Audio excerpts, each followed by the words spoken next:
সকলকে স্বাগত জানাই সমাজের লাইফে। আশা করি সকলে ভালো আছো, আমিও সকলের আশীর্বাদে অনেক অনেক ভালো আছি। চলো আজকে টিফিনটা করছে আমার হাজবেন্ড, মানে হাজবেন্ড সব রেডি করে দিয়েছে, আমি একটু শেখে দিচ্ছি। চলো আজকে টিফিনটা কি হচ্ছে দেখিয়ে দিই। চলো, এমনি দিন তো আমার হাজব্যান্ড বাড়িতেই থাকে না টিফিন করার সময়, তো আজকে বলল যে স্যান্ডউইচ করছি, তাই জন্য ওই সমস্ত কিছু রেডি করে দিল। আর আমি শুধু চাটুতে ভালো করে একটু শেখে দিচ্ছি, কারণ ও খুব একটা ভালো পারবে না, কিন্তু সমস্ত কিছু রেডি ওই করে দিয়েছে। চলো একসঙ্গে আজকে টিফিন খাওয়া হবে। কোনো দিনও আমরা একসঙ্গে টিফিন খাই না, সোমবারেও আমরা একসঙ্গে ভাত খাই, টিফিন খাওয়া হয় না।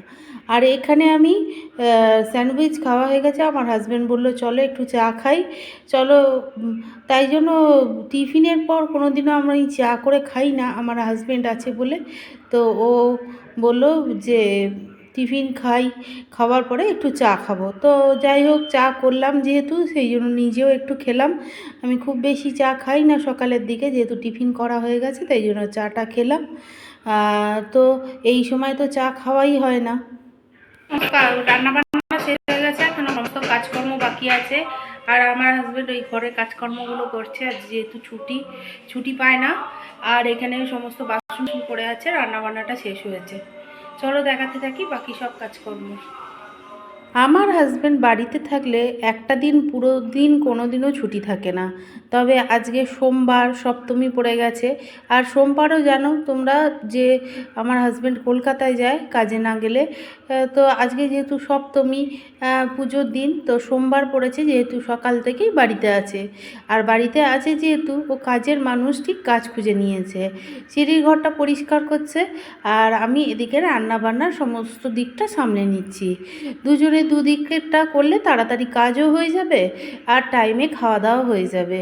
আর আমাদের পুজো মানে ঘরের এই এক্সট্রা বাড়তি কাজগুলো ঘরে থাকলে করে নেওয়া। এইভাবেই আমাদের দিনগুলো চলে যায়। হয়তো একটু ভালো মন্দ কিছু রান্না হলো, আর খাওয়া দাওয়া হলো। আর আশেপাশে খুব বেশি দূরে আমরা বেড়াতে যাই না, ঘুরতে মানে ঠাকুর দেখতে যাই না। যে এই সংসারের সকাল থেকে কাজ করতে কেটে যায়, আর সন্ধেবেলা একটু ঠাকুর দেখতে যাওয়া, এই মিলিয়ে পুজোটা এইভাবেই কেটে যায়। সাধারণ মধ্যবিত্ত ঘরের বউদের এইভাবেই পুজো কাটে।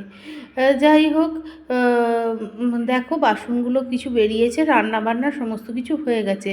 তবে কেউ থাকলে জানেন তো, মানে ভিডিও ঠিক মতন হয় না, আর রান্না বান্নার ভিডিও আমি খুব একটা তুলিনি আজকে, যেহেতু আগের দিন রান্নার ভিডিও তুলেছিলাম, যার জন্য আজকে আর রান্নার ভিডিও তুলিনি।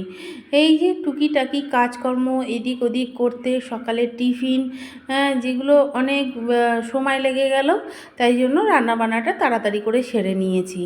আর এই যে বাসনপত্র সমস্ত কিছু বেরিয়েছে, সেগুলোকে ভালো করে মেজে নেব। মাজা তো হয়ে গেছে, এবার ধুয়ে নিই, যেহেতু জায়গাটা ছোট না, তাই জন্য আগে মেজে নিয়ে তারপর আবার সিঙ্কের মধ্যে নামিয়ে জায়গাটা ধুয়ে আবার বাসনগুলো মেলি। এইভাবেই কাজগুলো করতে হয় গুছিয়ে, আর গুছিয়ে না করলে সব কিছু ওলটপালট হয়ে যায়। আর জায়গাটা অনেকটাই ছোট, আর বাসন অনেকগুলো হয়ে গেছে, তাই জন্য মেলার জায়গা পাচ্ছি না, বাটিটা নিচে পড়েও গেল। যাই হোক, এইভাবেই সমস্ত কাজগুলো গুছিয়ে করতে হয়। এদিক ওদিক করলেই সমস্ত কাজ ওলটপালট হয়ে যায়। তাই জন্য একভাবে আমি আজকে আর দাঁড়াইনি। আর আমার হাজব্যান্ড থাকলে না ঘরে একটু কাজে দেরি হয়, একটু গল্প করি, কথা বলি, এটা চাইছে ওটা চাইছে। তো ও কাজ করলে কি হয়, এটা ওটা চাইতে থাকে, তো আমার কাজের মধ্যেও আমার ওর কাজগুলো মানে হাতে হাতে দিতে হচ্ছিল। যাই হোক, দেখো বাসন মাজা হয়ে গেছে, এবার রান্নাঘরটা পরিষ্কার করি। এখনও আমাকে চাইলো অনেক একটা জিনিস, তো দিয়ে এসে আবার পরিষ্কার করা চালু হয়ে গেল। এইভাবে সমস্ত কাজকর্ম দুজনে মিলে সকালবেলাটা ভালো করে সেরে নিলাম সংসারের কাজকর্ম। দেখো, সংসার বাকি রেখে তো আর পুজোর আনন্দ করতে পারবো না, তো এইভাবেই চলে। তবে খুব সকাল সকাল রান্নাবান্নাটা ধরতে পারি না, একটু বেলাতেই ধরা হয় আমাদের রান্নাবান্না, যেহেতু সকালের কোনো চাপ থাকে না, যার জন্য একটু বেলাতেই রান্নাবান্না। চলো, সমস্ত কাজকর্ম শেষ হয়ে গেছে, রান্নাঘর পরিষ্কার হয়ে গেছে, বাসন মাজা হয়ে গেছে, আর কি কি রান্না করেছি, আর আমার হাজব্যান্ড সিঁড়ির ঘরটা কেমন পরিষ্কার করেছে সব কিছু দেখাই তোমাদের। চলো আজকে কী কী রান্না হয়েছে দেখে নিয়ে। এই দেখো ইলিশ মাছ ভাপা করেছি। আর আমার না ইলিশ মাছ ইদানিং খুব ভালো লাগছে। ইলিশ মাছ হলে সব খাওয়া হয়ে যায়। আর ইলিশ মাছের মাথা দিয়ে পুঁই শাকের চচ্চড়ি। আর এখানে হচ্ছে আনারসের চাটনি। আমার মাকেও পাঠিয়ে দিলাম খাবার দাবার সমস্ত গুছিয়ে। আর এখানে আছে ভাত, বড় হাঁড়িতে ভাত হয়েছে, যেহেতু মাকে ভাত পাঠানো হয়েছে ওই জন্য বড় হাঁড়িতে ভাতটা করেছি। আর এই দেখো সমস্ত গুছিয়ে ফেলেছে আমার হাজব্যান্ড, গুছিয়ে কাজ করেছে। দেখো ও সমস্ত কাজ ও খুব পরিষ্কার আর গুছিয়ে করে। দেখো আর এই সামনেটা একটু পরিষ্কার করছে, যেহেতু সামনেটা আমাদের সিমেন্টিং হয়নি।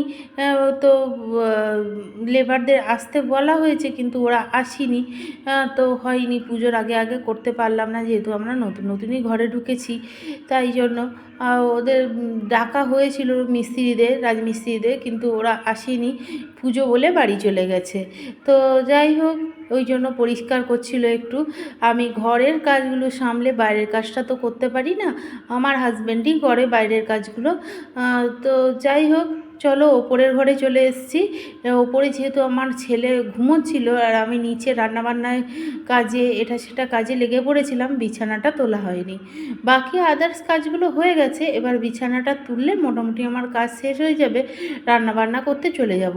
আজকে জানো একদম বসিনি, একদমে সমস্ত কাজ চলছে, যেহেতু তাড়াতাড়ি কাজকর্ম সেরে একটু বসা যাবে। এই বালিশের ওয়ারগুলো কেচে দিয়েছিলাম, ওগুলো সব আলমারিতে তুলে দিলাম। তুলে দিয়ে একটা বালিশের ওয়ার, যেহেতু সেটের সঙ্গে দুটোই বালিশ দেয়, বালিশের ওয়ার দেয়, যার জন্য বাকি বালিশগুলো ওয়ারগুলো আলাদা হয়ে যাচ্ছে। তো অন্য একটা বালিশের ওয়ার অন্য বালিশে পরিয়ে দিলাম, যেহেতু আমাদের বিছানায় 3-4টে বালিশ আছে। তো দুটো বালিশের ওয়ার এমনি চাদরের সঙ্গে ম্যাচিং করে পরানো হয়েছে, আর বাকিগুলো আলাদা আলাদা হয়ে গেছে। যাই হোক, 5 বালিশের ওয়ারও ছিল না, 5 বালিশের ওয়ারগুলো আলাদা হয়ে গেছে। এইভাবেই তো যাই হোক সব কিছু ম্যানেজ করেই চলছে। আর সমস্ত বিছানা পত্র সমস্ত বড্ড অগোছালো আছে, সমস্ত গুছিয়ে তারপরে একটু বসতে পারবো, শান্তি হবে। সেই সকাল থেকে না কাজ ধরেছি, এক নাগাড়ে যেন হয়েই যাচ্ছে। একটা সময়ের পরে না বিরক্ত এসে যায়। মাঝে মাঝে মনে হয় পুজোর সময় এত রান্নাবান্না, তাই জন্য আমার হাজব্যান্ডকে বলছিলাম কালকে না একটু হালকা হালকা রান্নাবান্না করব। আজকে করেছি একটু, কিন্তু কালকে হালকা রান্না করব, তাহলে একটু রেস্ট পাওয়া যায়। জানো তো পুজোর সময় আমাদের রান্নাবান্না খাবার দাবার করতে চলে যায়। আর এটা সন্ধেবেলা, যেহেতু মোমোগুলো আমি বাড়িতেই করেছিলাম, সন্ধেবেলা চা আর একটু মোমো খাওয়া হলো। এবার খেয়ে দিয়ে আমরা একটু ঠাকুর দেখতে বেরিয়েছি। যেহেতু আমরা খুব একটা পুজোর সময় কিনে কেটে খাই না, এর আগে অনেক সময় কিনে খেয়েছি। তো এই পুজোর সময় খাবার খুব খারাপ হয় বাইরে, যার জন্য আমি যতটা পারি বাড়িতেই সমস্ত কিছু করে নিই। তো আগের দিন রাইস চিকেন হয়েছিল, বাড়িতেই মোটামুটি সমস্ত কিছু রান্না হচ্ছে, মোমো করা হয়েছে। ভেবেছিলাম ডিমের টেবিলটাও বাড়িতে করব, কিন্তু আর সময় হয়ে উঠছে না। যাই হোক, এইভাবেই সমস্ত দিনটা চলে যাচ্ছে, এইভাবেই সমস্ত কাজকর্ম চলছে। চলো ঠাকুরও দেখতে বেরিয়েছি সন্ধেবেলা, আর নিজেকে আর দেখানো হয়নি। তো যাই হোক, ঠাকুরটা দেখিয়ে দিলাম। আর এখানে না ঠাকুর দেখার পর বাইরে আবার এইদিকে মেলা বসেছে। তো মেলায় প্রচুর দাম, সমস্ত জিনিসের দাম, কিছু নেব ভাবলেও নেওয়া যাচ্ছে না, পুরো আগুন দাম, যাই জন্য কিছু নেওয়াও হয়নি।